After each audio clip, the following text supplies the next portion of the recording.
Pause button. नमस्ते recording club.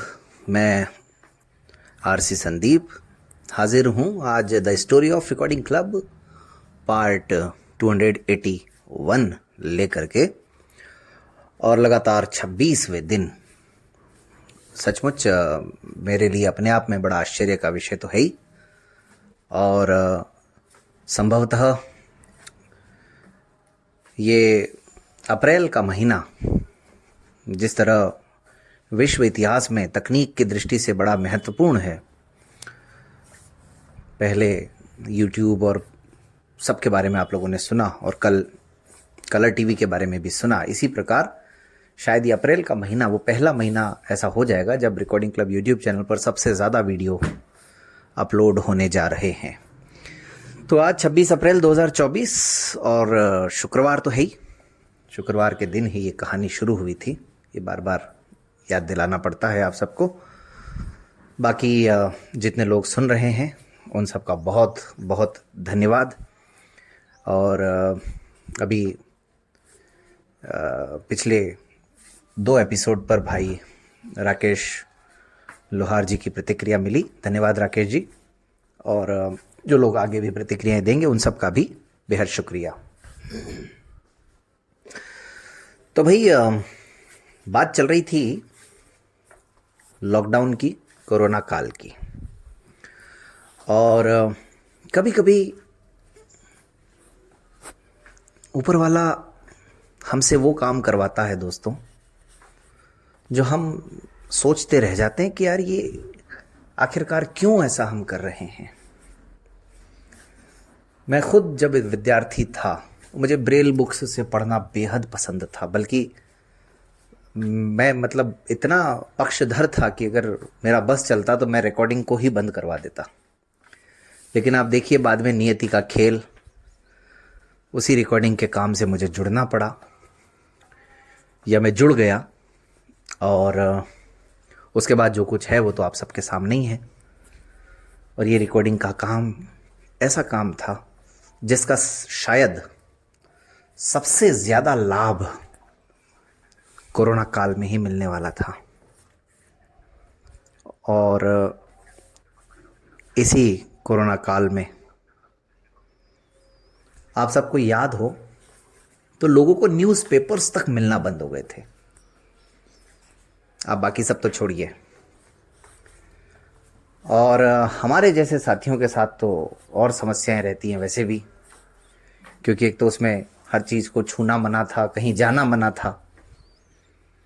तो ऐसे में तकनीक का सहारा लिया गया फिर से, और जो समाचार पत्र हैं, जो न्यूज़पेपर्स हैं, उनके पीडीएफ्स उपलब्ध करवाए गए ऑफिस में, रिकॉर्डिंग क्लब में। उन दिनों न्यूज़पेपर्स का काम जयवंती मैडम कर रही थी। तो चाहे वो राजस्थान पत्रिका का पीडीएफ हो, कुछ पीडीएफ हम लोग ऑडियो में बना लिया करते थे, जैसे नवभारत टाइम्स हो गया। उन दिनों बस यही तो काम था वैसे भी, कि फ़ोन चलाओ, उंगलियां घुमाओ,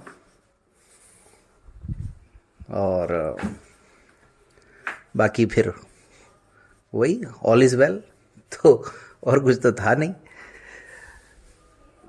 ऐसे में जब येन केन प्रकारेण रिकॉर्डिंग क्लब के न्यूज़पेपर्स जब आ रहे थे, तो सही मायने में कई लोगों ने इस बात को माना कि अभी केवल रिकॉर्डिंग क्लब ही न्यूज़पेपर का सहारा है। और दोस्तों आप सबको जान करके खुशी होगी, जो 30-40 लोग इस कहानी को सुनते हैं, आपको तो कम से कम बेहद खुशी होने वाली है कि रिकॉर्डिंग क्लब की इस न्यूज़पेपर की सुविधा का लाभ हमारे अपने साथी यानी दृष्टिबाधित साथी ही नहीं, बल्कि दृष्टिवान साथी भी भरपूर मात्रा में इसका लाभ उठा रहे थे। मैंने आपको बताया था कल कि दिल्ली से मुझे एक कॉल आया। हालांकि उन्होंने अनुमति मांगी कि क्या हम शेयर कर सकते हैं। हमने 1-2 जगह किया तो लोगों को बड़ा अच्छा लगा। उनको लगा यार ये तो बहुत अच्छी चीज़ है अभी लॉकडाउन में। आदरणीय आर.के. शुक्ला सर हैं, राकेश कुमार शुक्ला सर, जिनको मैं पहले अमराई में भी रिकॉर्ड कर चुका हूं, और हालांकि उनकी उपस्थिति बहुत वैसे नहीं रहती है नियमित, लेकिन हमारे वरिष्ठ साथी हैं।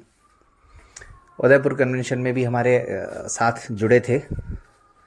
उसके बाद हाल ही में इंदौर कन्वेंशन में भी हमारे साथ जुड़े थे, और दाहोद कन्वेंशन जो एक बार नहीं हो सका था उसमें भी वो जुड़ने वाले थे, लेकिन फिर वो तो पोस्टपोन्ड हो गया था। उसकी कहानी मैंने आपको सुनाई दी है। लेकिन वो नहीं होने और होने तक की कहानियां बहुत सारी हैं। खैर, वो एक अलग बात है। तो उन्होंने मुझसे कहा, मैंने कहा सर अगर लाभ मिल रहा है तो क्या दिक्कत है, अच्छी बात है। अब बस ये है कि भविष्य में कभी सर उन लोगों से सहयोग मिल पाए तो अच्छा होगा। उन्होंने कहा हाँ हाँ हाँ, वो हम ध्यान रखेंगे पूरा। मैंने कहा ठीक है सर, कोई बात नहीं। वैसे आप तो मैंने कहा सहयोग दे ही रहे हैं। तो ये एक बड़ी अच्छी बात थी उस समय। और इतना ही नहीं, यहाँ अपने अजमेर के जो जिन ग्रुपों का हिस्सा खुद जयवंती मैडम थी या मैं था, तो हम लोग भी उन दिनों शेयर कर रहे थे। जो जयवंती मैडम ने भी कई जगह शेयर किया, लोगों ने कहा यार ये तो सही चीज़ है।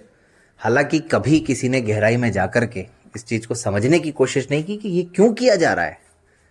किसको इतनी चिंता है जो भाई ऑडियो में न्यूज़पेपर उपलब्ध करवाए जा रहे हैं, लेकिन बस उनको जो थोड़ा बहुत लाभ चाहिए था वो ले लिया उन्होंने।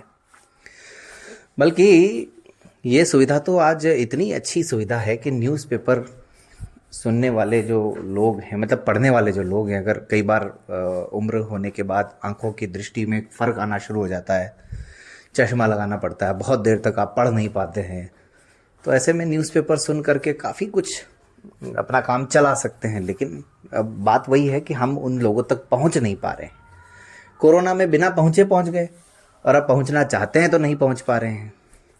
तो ये दुश्वारियां रहती हैं कई बार।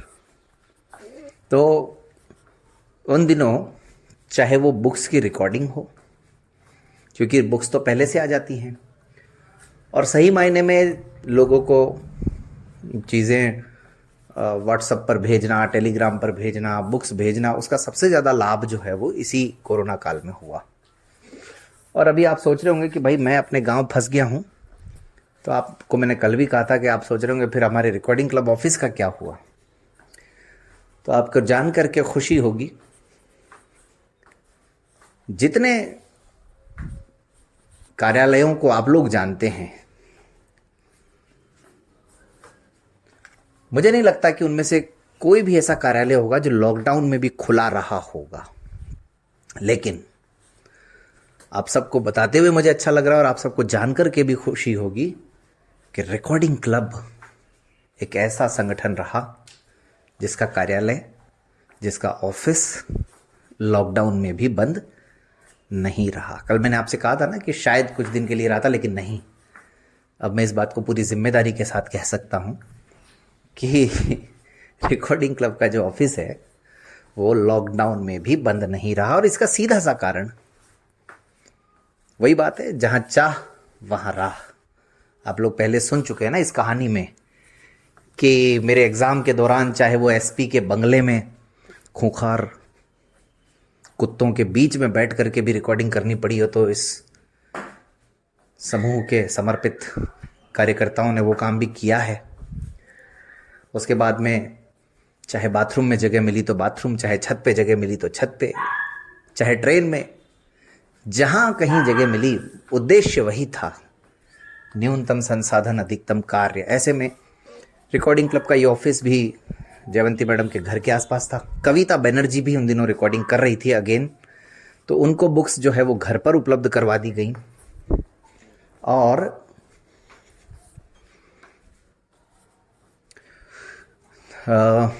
जयवंती मैडम जो है ऑफिस में जाकर के रिकॉर्डिंग कर रही थी।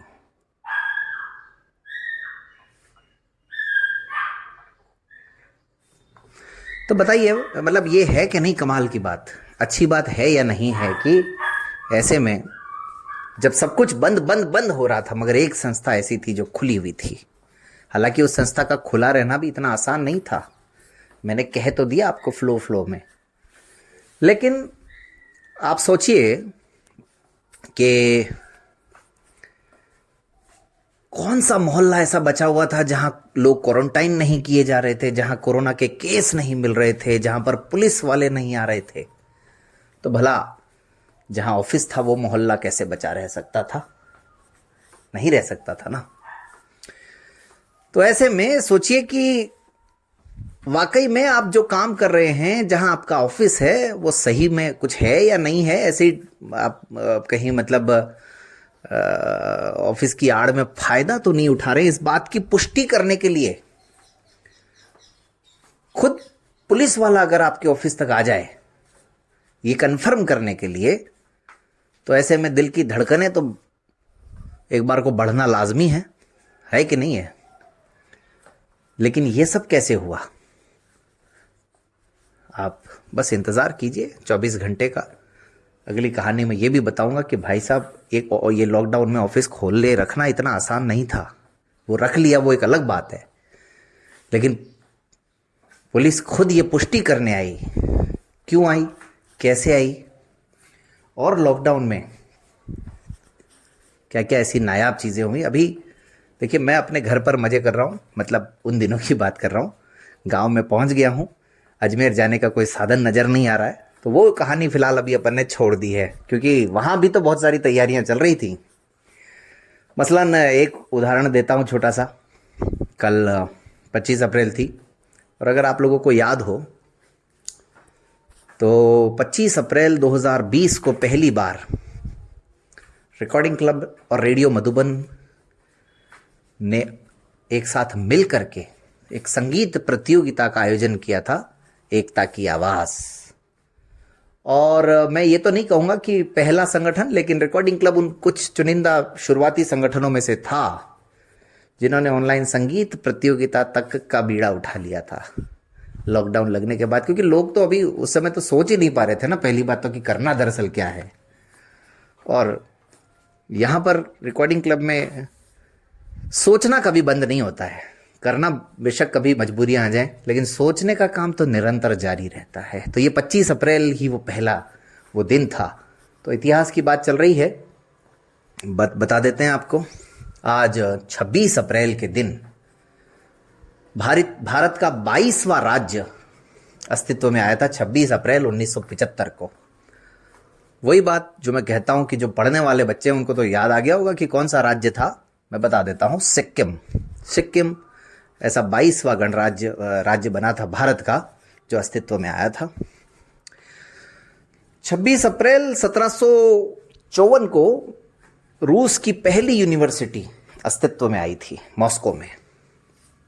बढ़िया, ये भी अच्छी बात है। आज ही के दिन 1903 में हमारे राष्ट्रपिता महात्मा गांधी जी ने दक्षिण अफ्रीका में वकालत प्रारंभ करी थी। और क्या, इसके अलावा 1953 में आज ही के दिन हिंदी बॉलीवुड फिल्मों की जानी मानी अभिनेत्री मौसमी चटर्जी का जन्म भी हुआ था। तो काफ़ी सारी अच्छी अच्छी बातें हो गई, जानकारियाँ हो गई, और आज का कार्यक्रम बस फिलहाल तो यहीं समाप्त करने की अनुमति दीजिए। और फिर अगर सांसें रही तो अगली कहानी लेकर के ज़रूर आऊँगा। धन्यवाद।